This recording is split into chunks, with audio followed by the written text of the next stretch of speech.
का नया टॉपिक है, नया चैप्टर है प्रदूषण। और आपको पता है कि आजकल बहुत बड़ी समस्या है प्रदूषण की, चाहे वो किसी भी तरह का प्रदूषण हो। प्रदूषण बहुत ज़्यादा हो रहा है और हर स्तर पर हो रहा है, हर तरह का हो रहा है। पहले वायु प्रदूषण, जल प्रदूषण, मृदा प्रदूषण, इस तरह के प्रदूषण होते थे। आप यहाँ देखेंगे कि इससे भी ज़्यादा रेडियो एक्टिव प्रदूषण है। प्रकाश संबंधी जो प्रदूषण है, ये भी एक प्रदूषण ही है, जिससे लोगों को दिक्कतें हो रही हैं या जो जीव जंतु उनको प्रॉब्लम्स हो रही हैं। तो ऐसे बहुत सारे प्रदूषण है। पहले नॉर्मल सी चीज़ें हम लोग पढ़ते थे, प्रदूषण में कोई खास नहीं होता था, लेकिन अभी हम उसमें बहुत बारीकी से अध्ययन करते हैं कि कौन कौन से पदार्थ होते हैं जो प्रदूषण का काम करते हैं और प्रदूषण होता क्यों है, उससे कौन कौन से नुकसान हैं या हम इसे कैसे कंट्रोल कर सकते हैं। तो ये बहुत ही ब्रॉड स्तर पर अध्ययन किया जाता है प्रदूषण का। क्योंकि वर्तमान की ये बहुत बड़ी समस्या है, इसीलिए इसको समझना बहुत ज़रूरी है। और यहाँ से एग्जाम में क्वेश्चन भी बहुत ज़्यादा बनते हैं कि कौन से प्रदूषक पदार्थ का निर्माण कहाँ से होता है या उत्सर्जन कहाँ से होता है या कौन से प्रदूषण के लिए कौन से तत्व हैं जो कि जिम्मेदार हैं, ये सारी चीज़ें। तो जैसे कि सामान्य परिचय में अगर हम बात करें तो जो हमारा एक संतुलित इन्वायरमेंट है, जो संतुलित है सारी व्यवस्थाएं, जब उसमें असंतुलन होने लगे, अब वो असंतुलन चाहे जैविक हो, अजैविक हो या ऊर्जा से संबंधित हो, तो क्या हो जाएगा, प्रदूषण हो जाएगा। और ऐसे तो आपका जो प्रदूषण है ये उत्पत्ति के आधार पर दो तरह का होता है।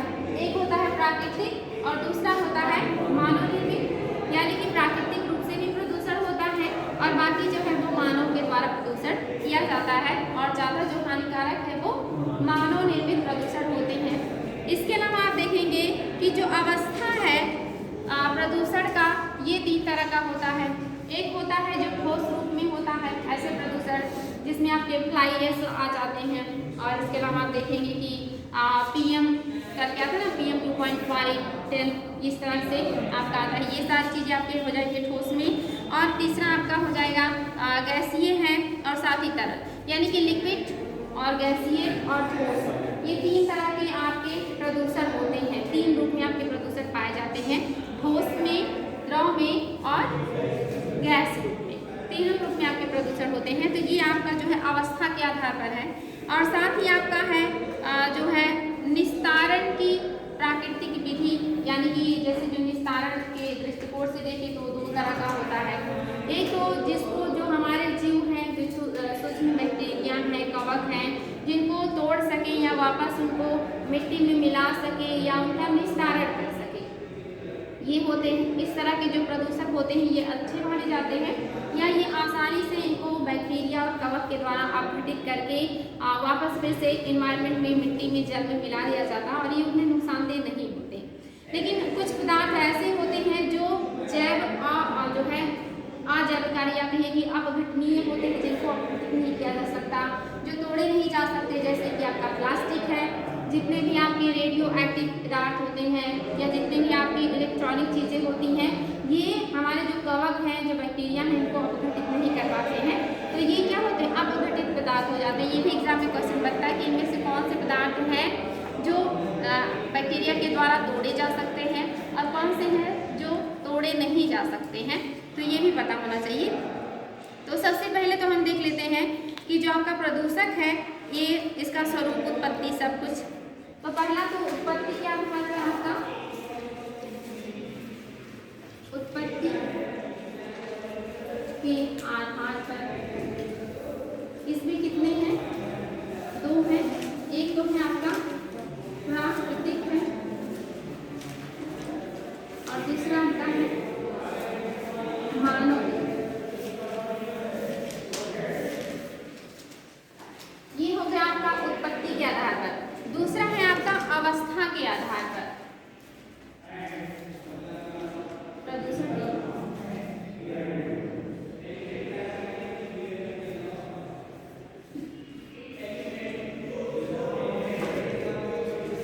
अवस्था के आधार पर ये तीन तरह का है। कौन कौन सा है, और दूसरा द्रव में और तीसरा गैस। ये तीन तरह की होती हैं अवस्थाओं के आधार पर। ठोस में आपके आ जाएंगे धूल कण आ जाएंगे, एरोसॉल आ जाएंगे, धूल कण, एरोसॉल।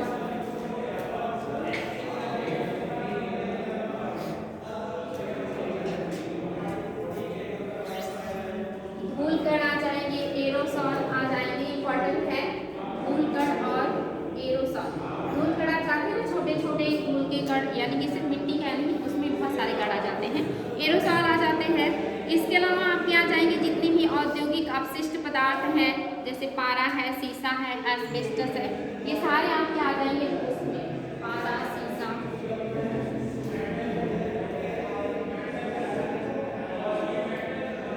एस्बेस्टस, ये सारे आपके जो है ठोस प्रदूषक हैं। एग्जाम में क्वेश्चन बनता है कि इसमें से कौन से हैं जो ठोस हैं, या लिक्विड हैं, या गैसीय हैं।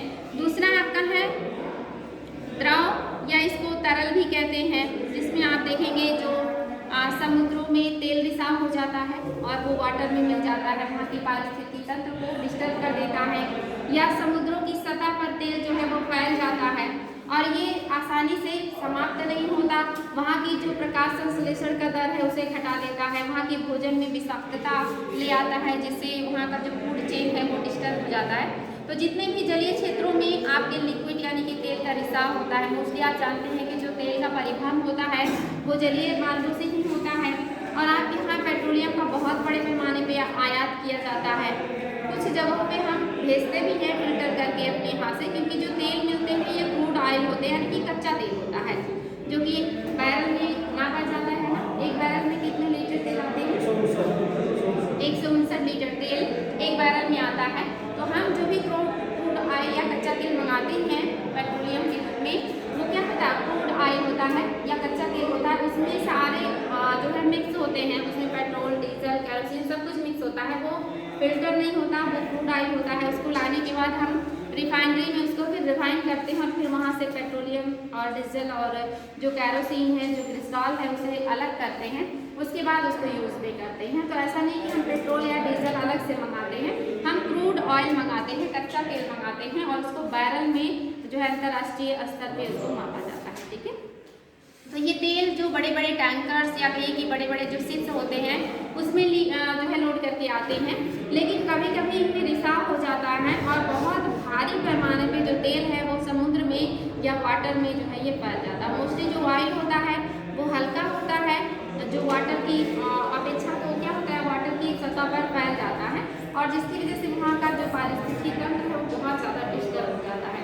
हालांकि हमारे यहाँ के कुछ जो है वैज्ञानिकों ने ऐसे भी जो है जीवाणु बनाए हैं जो उस पेट्रोलियम को जो वाटर पे फैल जाता है उसको खाने के लिए, कि उसको वो लोग खा लें या उसको विघटित कर दे ताकि वो दिक्कत ना करे, लेकिन अभी ये उतना पर्याप्त नहीं है। इसके अलावा आपका और भी बहुत सारी चीज़ें आ जाएंगी, जैसे कि अमोनिया है, यूरिया है, ये नाइट्रेट है, ये सारे जो जल में मिल जाते हैं ये सब नुकसान करते हैं। इसके अलावा गैस में आप जानते हैं कि SO2 है, CO है, SO2 मतलब हाँ, और CO और इसके अलावा आपका CO2 क्या है? प्रदूषक गैस है, बताएं। CO2 प्रदूषक गैस है? वो प्रदूषक गैस नहीं है, वो क्या है? ग्रीन हाउस गैस है, कार्बन डाइऑक्साइड प्रदूषक गैस नहीं है। ठीक है, तो ये ध्यान देंगे। आपका NO2 है, CFC N और आपका है CFC, ये सब हाँ क्लोरीन और फ्लोरीन और जो है आपने ऑक्सीजन से मिलकर के बना होता है। तो आपको बताना है कि जो आपको कंफर्म है ना कि कार्बन डाइऑक्साइड आपका ये प्रदूषक गैस नहीं है, ये आपका क्या है? ग्रीन हाउस गैस है, ये ग्लोबल वार्मिंग में अपना योगदान देता है, ये प्रदूषण नहीं फैलाता है। ठीक है, तो ये आपके हो गए जो कि गैस रूप में प्रदूषण का काम करते हैं। ये जो CO2 है ये क्या करता है? ये हाँ, जब ये जो है अम्लीय वर्षा में योगदान करता है ना, अम्लीय वर्षा बहुत ही हानिकारक होता है जीव जंतु और पौधों के लिए, वाटर के लिए, मिट्टी के लिए। साथ ही CO जो है, जो CO है इसका मतलब कार्बन मोनोऑक्साइड, ये बहुत ही खतरनाक गैस होता है। ये आपके जो ब्लड है उसके साथ बहुत तेजी से क्रिया कर लेता है या ब्लड में बहुत तेजी से घुल जाता है। ऑक्सीजन से 300 गुना ज़्यादा तेजी से ये जो है ब्लड के साथ क्रिया करता है और बहुत तेजी से ब्लड में घुल जाता है। और जब ये ब्लड में बहुत ज़्यादा मात्रा में घुल जाता है तो सांस लेने में दिक्कत होने लगती है, लोगों का दम घुटने लगता है और इससे लोगों की मृत्यु हो जाती है। तो ये बहुत ही खतरनाक गैस है जो आपका CO है, कार्बन मोनोऑक्साइड। और इसके अलावा आपका क्या है, नाइट्रस ऑक्साइड है और CFC तो आप जानते ही हैं ये बहुत खतरनाक है। एक तो ये क्या करता है, ओजोन को तोड़ने में इसका सबसे बड़ा योगदान है। सबसे ज़्यादा नुकसानदेह गैस है ओजोन के लिए CFC। और ज़्यादातर एक कृषि गृहों से जो चीज़ें हमें ठंडक प्रदान करती हों, चाहे वो AC हो, फ्रिज हो या फार्म उद्योग हो या ऐसी चीज़ें हो, वहाँ से ये रिलीज होती हैं और बहुत ही खतरनाक गैसें होती हैं CFC। तो ये आपकी प्रदूषणकारी गैसें हैं, तो ध्यान देंगे। ये जो है गैसीय हैं, ग्रुप है। लिक्विड में मैंने आपको तेल वगैरह बताया और आपके ठोस में धूलकण है, एरोसॉल है, पारा है, सीसा है, एस्बेस्टस है, इस तरह से और भी चीज़ें हैं जो ये मेन है, ये याद रखेंगे। ये सारी आपकी अवस्थाओं के आधार पर है। पहला तो आपने देखा उत्पत्ति के आधार पर 2 तरह की है, फिर आपने देखा कि अवस्था ये 3 अवस्थाओं में होती हैं, ठोस, द्रव और गैस रूप में। इसके अलावा आप देखेंगे ये स्वरूप के आधार पर भी ये 2 तरह की होती हैं। स्वरूप, प्रदूषण का स्वरूप हम देख रहे हैं, स्वरूप के आधार पर, स्वरूप के आधार पर भी 2 तरह का है। कौन कौन सा है, प्राथमिक और द्वितीयक। ये है आपका स्वरूप के आधार पर जो प्रदूषण है, ये 2 तरह का होता है, प्राथमिक और द्वितीयक। और तीसरा है निस्तारण की प्रकृति के आधार पर, निस्तारण की प्रकृति के आधार पर कितनी तरह का है, 2। कौन कौन सा, कौन कौन सा है, हाँ बिल्कुल, यानी कि जो आसानी से जैव निम्नीकरण है, निम्नीकरणीय है, जैव निम्नीकरणीय। इसका क्या तात्पर्य है, जो बैक्टीरिया और फंगस का अपघटन कर सके। हाँ, एक है जैव निम्नीकरणीय और एक है अजैव निम्नीकरणीय, या इसी को आप इंग्लिश में क्या कहेंगे, बायोडिग्रेडेबल और नॉन बायोडिग्रेडेबल। यानी कि जिसको आसानी से हमारे बैक्टीरिया और कवक उन प्रदूषक तत्वों को जिनको तोड़ करके वो उनका अस्तित्व समाप्त कर दे, वो क्या हो जाएंगे, आपके निम्नीकारक हो जाएंगे। एग्जाम में आता है कि बताइए कौन सा पदार्थ है जो जैव निम्नीकारक नहीं है, तो आंसर में वहाँ दे देगा आपको जो है घरों से निकलने वाले अपशिष्ट और जो है जो कह सकते हैं कि फलों के छिलके, पेड़ पौधों के अवशेष, और फिर दे देगा प्लास्टिक, तो जैव निम्नीकारक नहीं है, प्लास्टिक नहीं है, उसको क्या करते हैं, नहीं तोड़ सकते हैं। ठीक है, इस तरह से आपके क्वेश्चन बन चुके हैं, ISPCS में आ चुके हैं, तो इसको ध्यान देंगे। और आप देख लेते हैं कि करके वायु प्रदूषण, वायु प्रदूषण के भी प्रकार होते हैं, उसमें भी प्राकृतिक हैं और मानव निर्मित है। जैसे वायु प्रदूषण प्राकृतिक रूप से कैसे होता है, तो जो नेचर है, ये नेचर में बहुत सारी चीज़ें जो है वो अच्छी घटनाएं और खराब घटनाएं भी घटित होती रहती हैं। जैसे ज्वालामुखी का फटना अच्छी घटना है, क्योंकि हमारे धरती के अंदर जो एक लावा है, जो आग है, उसका बाहर निकलना भी समय समय पर जरूरी है, अन्यथा वो भी नुकसानदेह है। तो ये एक प्राकृतिक घटना है जिसके द्वारा आप देखते हैं बड़े पैमाने पे धूल कण और जो है भिन्न भिन्न तरह के गैस, जलवाष्प, धुआं बड़े पैमाने पे निकलता है, कई कई दिनों तक निकलता है और कई कई किलोमीटर में ये फैल जाता है, जो कि क्या है, एक प्राकृतिक प्रदूषक है। जंगल में स्वतः आग लग जाए तो ये भी क्या है, प्राकृतिक प्रदूषक है। पेड़ पौधे जब सड़ते हैं, जो जीव जंतु हैं मरते हैं, उनका शरीर जब सड़ता है तो उससे भी तो प्रदूषण होता है। लेकिन ये जितना प्रदूषण नेचुरली होता है उतना नेचर बैलेंस भी कर लेता है, उतना वो अपने अंदर से फिर अच्छी अच्छी चीज़ें निकालता भी रहता है या बाकी चीज़ों को भी व्यवस्थित करता रहता है, तो बैलेंस कर लेता है।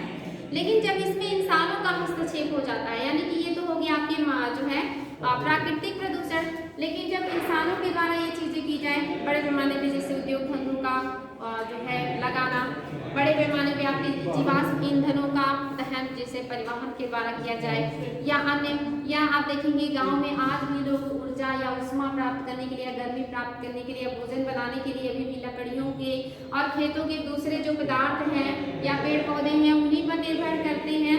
उनका बड़े पैमाने पे आप देखेंगे जलाते हैं। ठंडक के मौसम में वहाँ पर अलाव तापने के लिए गाँव में बहुत ज़्यादा जो है लकड़ियों का और जो भी दूसरे चीज़ें हैं उसका उपयोग किया जाता है, जिससे आप देखेंगे बड़े पैमाने पे दिन भर धुआं निकलता रहता है।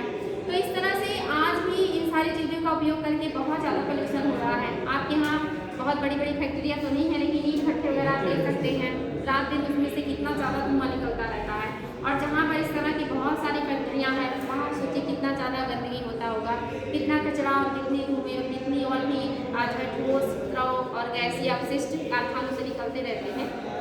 और इसके अलावा आप देखेंगे जितने भी जेट विमान होते हैं, जितने वायुयान होते हैं, ये सारे फ्यूल से चलते हैं और इसमें भी अलग अलग तरह के फ्यूल लगते हैं और बड़े पैमाने पर उससे भी ध्वनि प्रदूषण, वायु प्रदूषण जो है होता है। तो ये सब क्या है, ये मानव निर्मित प्रदूषण है जो कि आप लोग जानते हैं और इससे परिचित भी हैं।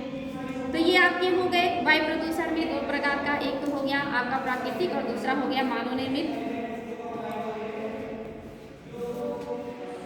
इसमें भी वही है कि मानव निर्मित में गैसीय प्रदूषण कौन से हैं, जो जलाने से धुएं के रूप में निकले वो सब गैसीय, और जो हमारे उपयोग से ठोस चीज़ों का हम निस्तारण करते हैं वो सब आपके ठोस में आ जाएंगे, और बाकी जितने लिक्विड के रूप में आप जो है डिस्टर्बेंस करेंगे वो सारे लिक्विड में आ जाएंगे।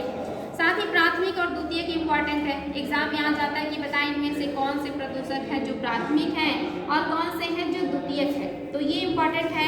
तो आपके जो प्राथमिक में है इनमें जितने भी नेचुरली पाए जाते हैं ये प्रदूषक होंगे, जैसे इसको जरूर नोट कर लीजिएगा। प्राथमिक ये हो गया है प्राथमिक और द्वितीयक। स्वरूप के आधार पर प्राथमिक प्रदूषक कौन है और द्वितीयक कौन है, इनको नोट कीजिएगा। ये भी एग्जाम में क्वेश्चन होता है। हालांकि जितने भी आपके मैंने बता रही हूँ सबसे क्वेश्चन आ चुके हैं और आगे भी आएंगे। तो प्राथमिक में आपका कार्बन मोनोऑक्साइड है, कार्बन मोनोऑक्साइड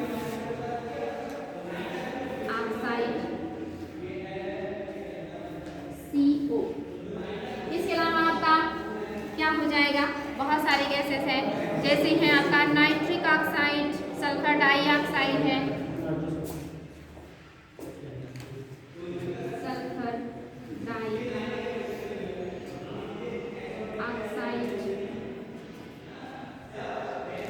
SO,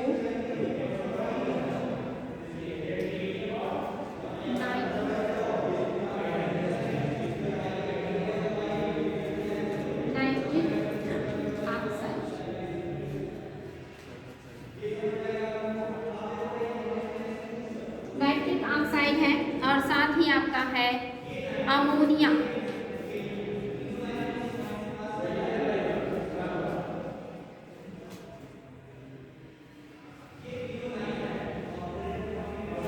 अमोनिया है, और इसके अलावा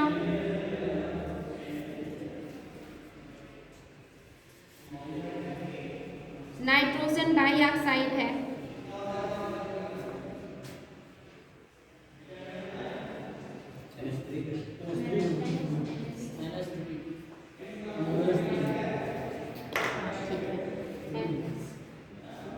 नेक्स्ट है आपका कौन सा नाइट्रोजन डाइऑक्साइड,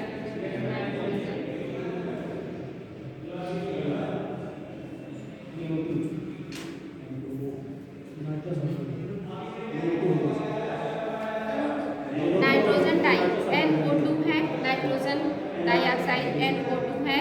और इसके अलावा आपके प्राथमिक प्रदूषक में कार्बन डाइऑक्साइड आएगा, ठीक है, लेकिन ये उतने नुकसानदेह नहीं होते हैं। तो आपका कार्बन डाइऑक्साइड है और साथ ही आपका नाइट्रोजन डाइऑक्साइड है,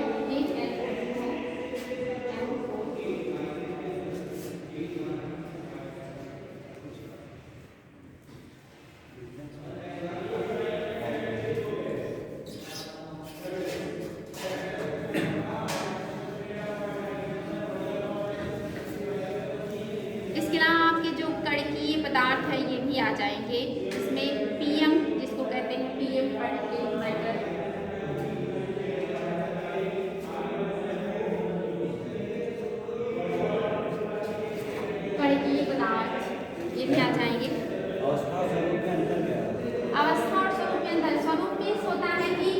उसका रूप कैसा है, और अवस्था मीन्स होता है जैसे आप दिखते कैसे हैं।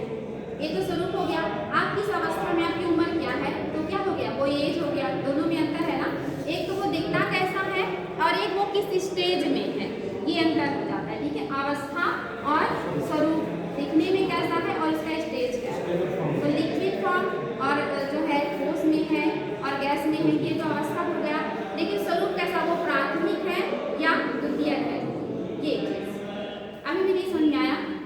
मतलब जैसे स्वरूप का मतलब ज्यादा हानिकारक है वो इसमें रखा हुआ है, कम हानिकारक है द्वितीय वाले में रखा नहीं, जैसे वो तो प्राथमिक और द्वितीयक का है कि मतलब स्वरूप में ज्यादा हानिकारक कौन सा है और कम, तो प्राथमिक कम हानिकारक होगा, द्वितीयक हमेशा जो है वो क्या होगा, ज्यादा हानिकारक होगा। स्वरूप में कोई दिखने में कैसा है और उसकी अवस्था किस रूप में है, ये दोनों में अंतर होता है। जैसे पदार्थ की 3 ही अवस्थाएं होती हैं, ठोस, द्रव, गैस। इंसानों की हाँ, तो प्लाज्मा तो उतना नहीं उसमें होता, वो तो बहुत अलग चीज है जिसमें सबका मिश्रण पाया जाता है, वो अर्ध ठोस अवस्था होता है, वो तो चौथा अवस्था माना जाता है।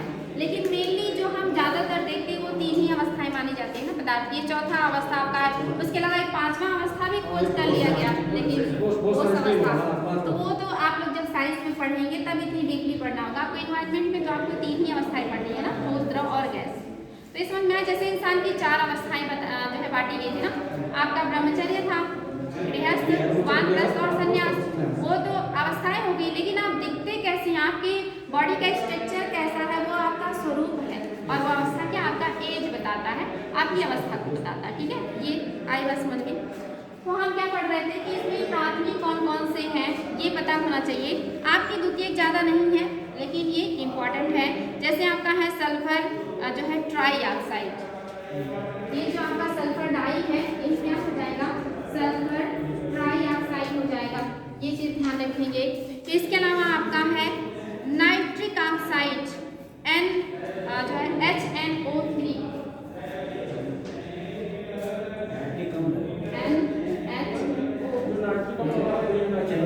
ये आपका हो जाएगा, हाँ नाइट्रिक अम्ल है ये आपका, जो ये नाइट्रिक ऑक्साइड है ये अम्ल में हो जाएगा, ये नाइट्रिक अम्ल हो जाएगा। HNO3 रहेगा,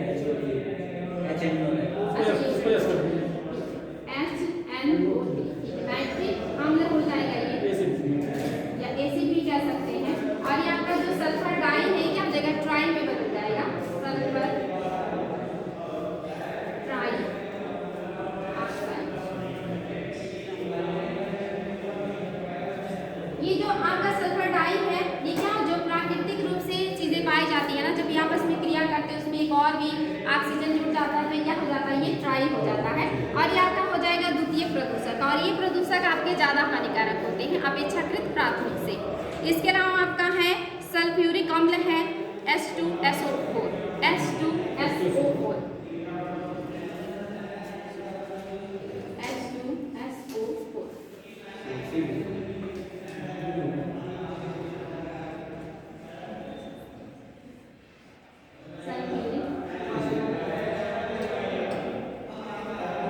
और इसके अलावा आपका है ओजोन है, ओजोन O3 है।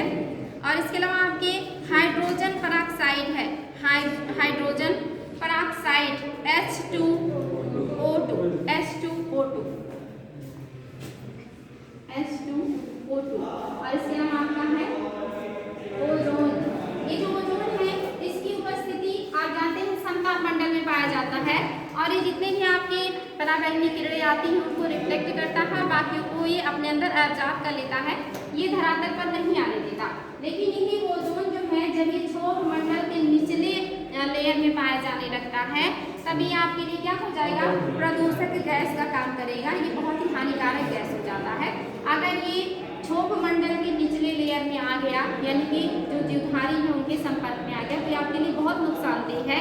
लेकिन अगर ये समताप मंडल में है तो आपके लिए बहुत ही बढ़िया है, या जीवनदायी का काम करता है, जो आपका ओजोन है। ठीक है, तो ये आपकी हो गई द्वितीयक और प्राथमिक। ये जरूर याद रखिएगा कि द्वितीयक में कौन कौन सी गैसें आती हैं और प्राथमिक में कौन कौन से गैसें आती हैं। क्लोरोफ्लोरोकार्बन CFC को देखिए इतनी महत्वपूर्ण है, इसके अलावा और भी ढूंढेंगे तो मिल जाएगा, ऐसा नहीं है कि ये इतने ही होंगे। लेकिन जो एग्जाम में आते हैं जो आपके लिए ज़्यादा महत्वपूर्ण है उसको देखिए। ऐसे तो गैसों की प्राथमिक में और भी गैसें आ जाएंगी, क्योंकि गैसें कम तो है नहीं, किसी न किसी में तो आएंगी ही। तो इस तरह से ढूंढेंगे तो बहुत सारी और भी गैसें मिल जाएंगी। लेकिन आपके लिए जो ज़्यादा जरूरी है वो इतनी है। अगर आप इतना पढ़ लेते हैं तो एग्जाम में यहीं से आपको क्वेश्चन मिल जाएंगे। ठीक है, नाइट्रिक क्या क्वेश्चन है? हाँ बिल्कुल, ये गैस है, क्योंकि आप यहाँ क्या द्वितीयक प्रदूषण में आ रहे हैं ना। तो जैसे ये क्रिया करने के बाद बन रहे हैं, नाइट्रिक अम्ल हो गया या जो भी हो गए, ये क्या हो गए आपके स्वरूप के आधार पर जो प्रदूषक है उसमें है। अब इसमें आप देख सकते हैं ज़्यादातर जो है वो अम्ल ही बन रहे हैं, चाहे नाइट्रिक अम्ल हो, सल्फ्यूरिक अम्ल हो, ये सब क्या है, ये वातावरण में मौजूद होते हैं ना, तभी ना बारिश में मिल करके हम ये वर्षा करते हैं। ये धरती के अंदर तो होते नहीं है, यानी कि क्या होंगे, ये वातावरण में मौजूद होते हैं। जब पानी बरसता है तो क्या होता है, ये सारे लोग पानी के साथ जब आते हैं धरती पर, तो इसी को क्या कहा जाता है, जो है अम्लीय वर्षा कहा जाता है।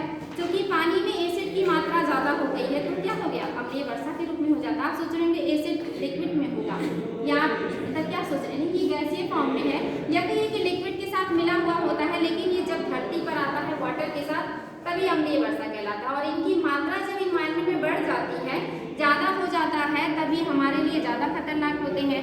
क्योंकि ये जब ज़्यादा मात्रा में होते हैं तो आप जानते हैं एसिड जो होता है वो कितना ज़्यादा घातक होता है। किसी भी जीवधारी के लिए एसिड अगर मात्रा में ज़्यादा है तो बहुत नुकसानदेह है। जैसे आपके पेट में भी एसिड पाया जाता है, अगर एसिड ना हो तो पाचन नहीं होगा, लेकिन जब एसिड की मात्रा पेट में बढ़ जाती है तो क्या होता है, एसिडिटी की प्रॉब्लम हो जाती है। ऐसे इन्वायरमेंट में ये सारी चीज़ें पाई जाती हैं, लेकिन जब इनकी मात्रा ज़्यादा हो जाती है तब ये हमारे लिए नुकसानदेह हो जाते हैं। जैसे आप देख रहे हैं कि कार्बन डाइऑक्साइड जो गैस है ये आपके लिए जीवन दायिनी गैस है।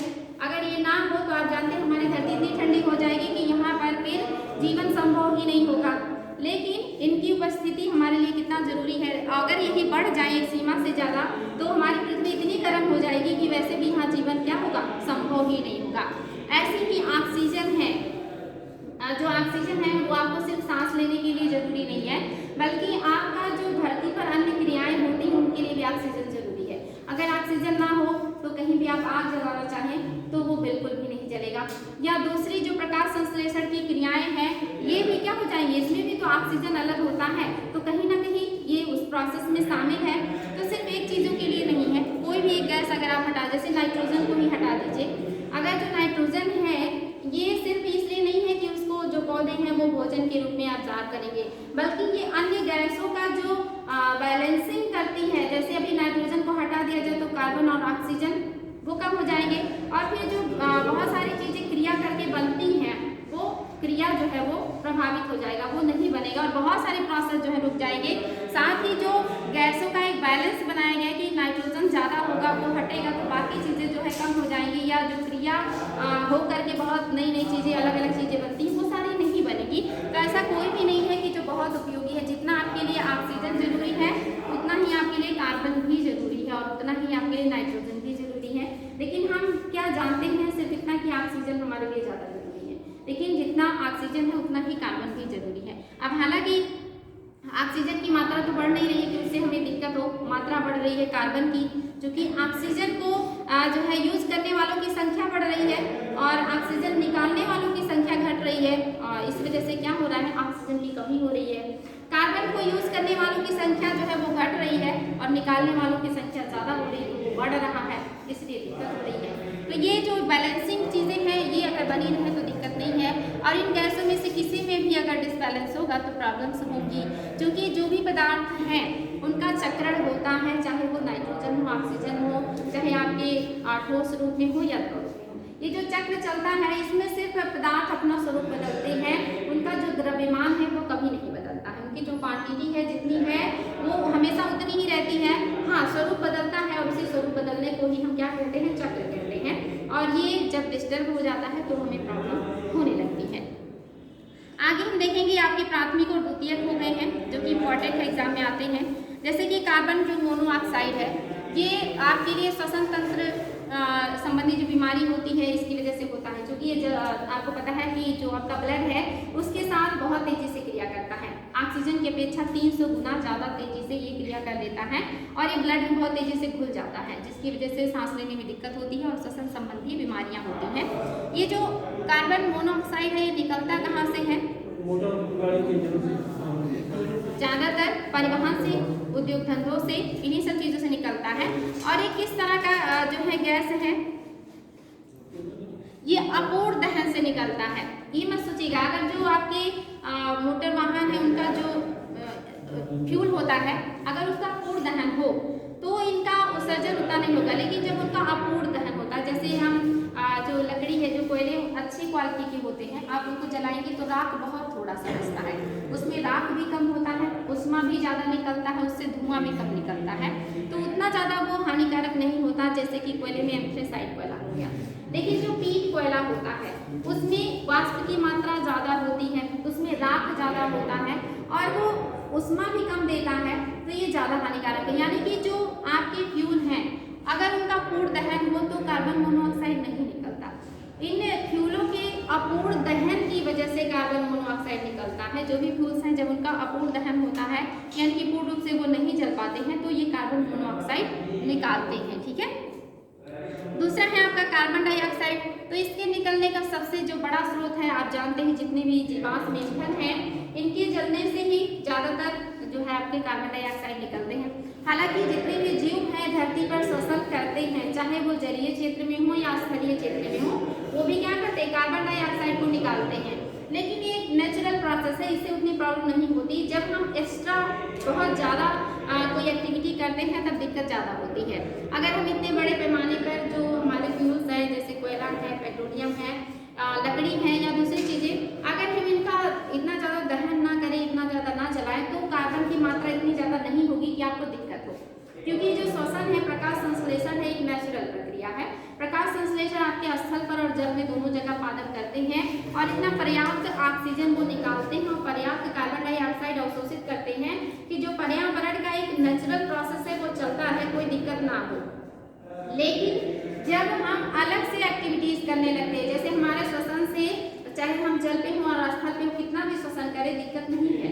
लेकिन जब हम एक्स्ट्रा एक्टिविटीज अलग से हम बहुत ज़्यादा जीवाश्म ईंधनों का दहन और दूसरी चीज़ों का दहन शुरू कर देते हैं, औद्योगिक खंडों में ऐसे बहुत सारे चीज़ों का निर्माण करते हैं जिससे इस तरह की हानिकारक गैसों का उत्पादन बढ़ा देते हैं, या दूसरी एक्टिविटीज जिसकी वजह से जो गैसें अपने स्वरूप में है और उनको बदल दे और इन्वायरमेंट में बड़ी मात्रा में उनको जो है विमुक्त कर दे, तो दिक्कत होती है। जैसे आपकी जो कार्बन है जितना है वो निर्धारित है कि वो ठोस रूप में हो, चाहे द्रव रूप में हो, चाहे गैस रूप में हो, वो उतना ही है और उतना ही रहेगा और इतना ही पहले भी था।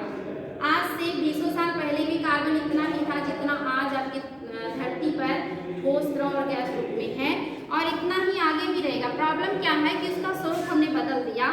जो कोयले के रूप में, जो पेट्रोलियम के रूप में, जो अन्य चीज़ों के रूप में जमीन के नीचे दबे पड़े थे, जो है आपके बर्फ के नीचे दबे पड़े थे, हमने उनको क्या किया, बाहर निकाल करके सबको इन्वायरमेंट में निकालना शुरू कर दिया है, जिसकी वजह से क्या हो गया, दिक्कत हो रही है। ऐसा नहीं है कि कार्बन की जो मात्रा है वो क्या हो गया है, बढ़ गया, उसका स्वरूप बढ़ गया, गैसीय रूप में वो ज़्यादा हो गया है, जो कि पहले ठोस या द्रव रूप में था। बात को समझ रहे हैं आप लोग? तो कोई भी चीज़ जो आज है वो ऐसा नहीं है कि कभी कम था या आज ज़्यादा हो गया। मैंने हमेशा आपको बताया जो भी चीज़ें थी वो उतना ही थी और आज भी उतना ही है, क्योंकि ये काम धरती का है।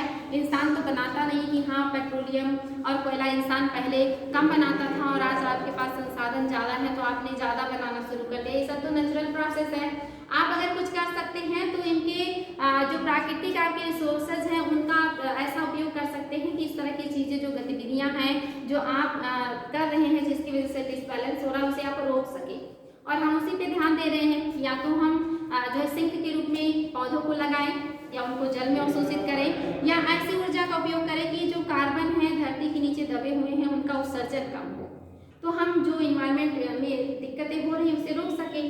इतनी बात समझ में आ रही है आप लोगों को कि जो ऑक्सीजन है उसकी मात्रा भी पहले जितनी ही है, कार्बन की भी उतनी है, बशर्ते उसका स्वरूप बदल गया। जैसे वाटर्स पहले भी इतना ही था, लेकिन अभी क्या उसका स्वरूप बदल गया, क्योंकि हम ज़्यादा से ज़्यादा मात्रा में मीठे पानी जो धरती के नीचे है उसको निकाल दे रहे बाहर। अब बाहर निकलने के बाद वो वाष्पीकृत होकर के फिर से जा रहा है, समुद्रों में जा रहा है, या नदी नालियों के द्वारा समुद्र में खारे पानी में मिल जा रहा है। पहले इतनी गर्मी नहीं थी, तो जो आपके ग्लेशियर्स हैं ये बड़े पैमाने पे थे, उतने नहीं पिघल रहे थे। आज ग्लोबल वार्मिंग की वजह से ये सारे पिघल करके समुद्रों में मिल जा रहे हैं, तो स्वरूप क्या हो जा रहा है, बदल जा रहा है, लेकिन उनकी क्वांटिटी कम या ज़्यादा नहीं हुई है। तो किसी भी चीज़ का स्वरूप बदलता है, उसका द्रव्यमान नहीं बदलता है, चाहे वो फास्फोरस चक्र में फास्फोरस हो, सल्फर चक्र में सल्फर हो, नाइट्रोजन चक्र में नाइट्रोजन हो। इन्वायरमेंट में नाइट्रोजन 78% तभी था, आज भी है, लेकिन अगर आप धरती के अंदर किसी रूप में नाइट्रोजन है और आप उसे निकाल करके इन्वायरमेंट में ले आएंगे तो दिक्कतें होंगी। नाइट्रोजन की मात्रा जो निर्धारित है उतना रहे तो ठीक है, कार्बन भी जो निर्धारित है उतना आप किसी तरह बनाए रखिए तो ठीक है, तो दिक्कत नहीं होगा। ठीक है, आई थिंक आपको समझ में आया होगा। आगे आपका मीथेन है, नेक्स्ट जो आपकी गैस है वो मीथेन है।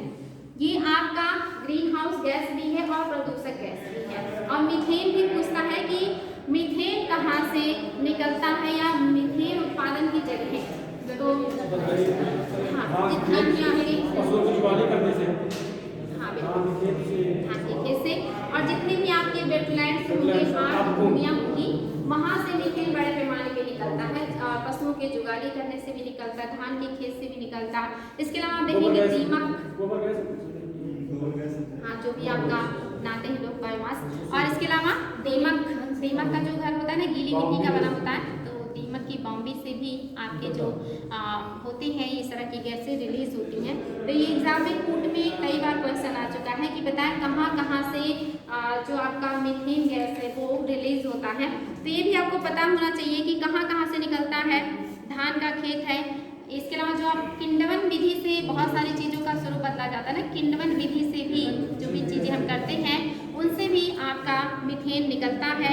साथ ही जितने भी प्राकृतिक गैसें हैं आप देखते हैं आपकी प्राकृतिक गैसों में मीथेन भी आता है ना, जो आपका सीएनजी होता है, पूछ लेते हैं कभी सीएनजी में कौन कौन सी गैसें होती हैं, तो ये भी पता होना चाहिए। तो मीथेन प्राकृतिक रूप से भी पाए जाते हैं। अब इनको जैसे कोयले की खदानें हैं, यहाँ से भी मीथेन गैस बड़े पैमाने पे निकलता है। और ये जो मीथेन गैस है जब ये ऑक्सीजन से क्रिया करता है तभी क्या होता है, दिक्कत होती है। जो खदानें होती हैं वहाँ पे विस्फोट जैसी संभावनाएं भी बन जाती हैं। तो ये जो भी अपशिष्ट पदार्थ होते हैं जो जंतुओं के द्वारा निकाले जाते हैं, इनसे भी मीथेन निकलता है। और इन्हीं अपशिष्ट पदार्थों को आप जला करके जैसे गोबर गैस जैसी चीज़ें बनाते हैं जिसमें मीथेन की मात्रा बड़े पैमाने पर पाया जाता है। तो ये सब आपके मीथेन के स्रोत हैं और ये ग्रीन हाउस इफेक्ट देने वाला गैस है, तो ये ध्यान देंगे। साथ ही क्लोरोफ्लोरोकार्बन ये भी पूछता है, तो ये फोम उद्योग से निकलते हैं। इसके अलावा रेफ्रिजरेटर्स, जितनी भी चीज़ें आपको ठंडा प्रदान करते हैं वहाँ से इनका बड़े पैमाने पर रिलीज होता है। इसके अलावा आपका जो एरोसॉल होता है ये भी क्या है, एक तरह से भी मदद करता है आपके जो क्लोरोफ्लोरोकार्बन है इनके लिए। और ये जो क्लोरोफ्लोरोकार्बन है सबसे ज़्यादा घातक किसके लिए है, ये सबसे ज़्यादा घातक ओजोन परत के लिए है। साथ ही आपका क्या है, प्रदूषक गैस भी है। इसके अलावा आपका सल्फर डाइऑक्साइड है जो कि आपका अम्लीय वर्षा करने में योगदान देता है, खतरनाक चीज़ है। नाइट्रोजन ऑक्साइड है।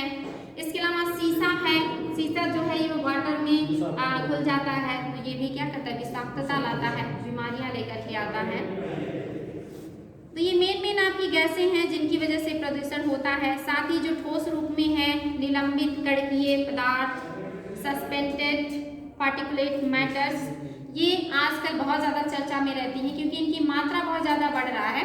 खास करके जो महानगर है वहाँ पर इसकी सबसे ज़्यादा दिक्कतें हो रही हैं क्योंकि वहाँ पे कारखाने वगैरह बहुत हैं और साथ ही जो ये मोटर गाड़ियाँ हैं या दूसरी चीज़ें हैं इनसे बड़े पैमाने पर यहाँ पे उत्पादन हो रहा है। तो ये बहुत ज़्यादा नुकसान करने लगी हैं और आजकल यहाँ से भी एग्जाम में बहुत ज़्यादा क्वेश्चन बनने लगा है। तो जो आपके एरोसॉल हैं ये 1 माइक्रोन से लेकर के 10 माइक्रोन तक के जो होते हैं ये आपके सबसे ज़्यादा खतरनाक होते हैं क्योंकि इनकी जो आकार होता है ये बहुत छोटा होता है। ये हमें दिखाई नहीं देते लेकिन ये हमारा जो श्वास नली होती है उसके द्वारा ये जो है अंदर प्रवेश कर जाते हैं और श्वास संबंधी बीमारियां जैसे अस्थमा हो गया या दूसरी दिक्कतें जो फेफड़े से जुड़ी होती हैं वो इनकी वजह से होता है। साथ ही जो पौधे प्रकाश संश्लेषण करते हैं तो इनके प्रकाश संश्लेषण को भी ये सारे जो कण होते हैं ये प्रभावित करते हैं, उनके दर को ये प्रभावित करते हैं। तो इंसानों को श्वास संबंधी प्रॉब्लम्स होती हैं और पौधों को जो है प्रकाश संश्लेषण करने में प्रॉब्लम होता है एरोसॉल की वजह से। और एरोसॉल निकलते कहाँ से हैं, तो वही कारखाने हैं जो जितने भी स्वचालित आपके गाड़ियाँ हैं इन सब से इनका उत्पादन होता है। इसके अलावा आप देखेंगे धूम कोहरा जो फॉग और स्मॉग इनसे मिल करके बनता है। तो ये जो होते हैं ये मिक्स रूप में होता है, जिसमें आपका जो है धुआं होता है और धुआं के साथ साथ इसमें आप देखेंगे कोहरा, ये दोनों मिल करके धुंधनुमा, जैसे आप देखेंगे कभी कभी सुनाई देता है कि चाइना का जो बीजिंग है वहाँ पर बिल्कुल धुंध छाया हुआ है। ये क्या है?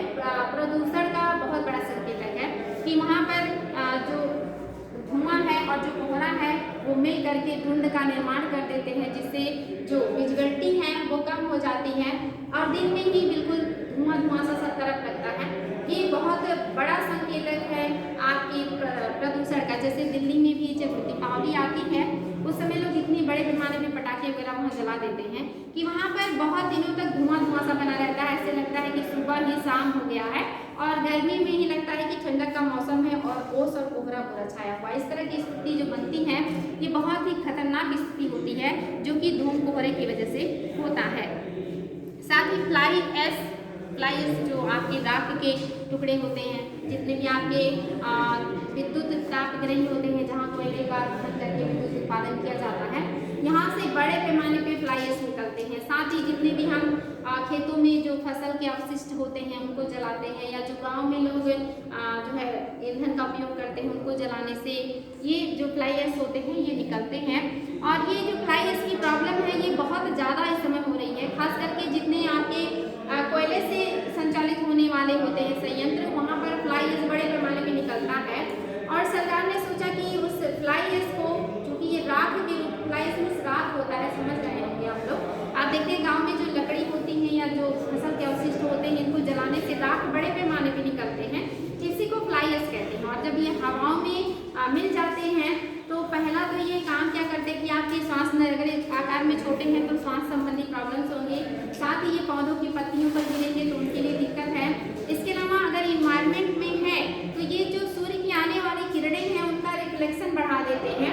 सूर्य की जो किरणें आती हैं धरती पर ये क्या करेंगे, उनको रिफ्लेक्ट कर देते हैं, उनसे टकरा करके ऊपर जाने लगते हैं, तो ये एल्बिडो बढ़ा देते हैं। और अगर ये एल्बिडो ज़्यादा बढ़ा देंगे तो हमारी धरती क्या होगी, गर्म कम होगी, क्योंकि सूर्य की किरणें नहीं आएंगी धरातल तक तो गर्मी नहीं मिलेगी।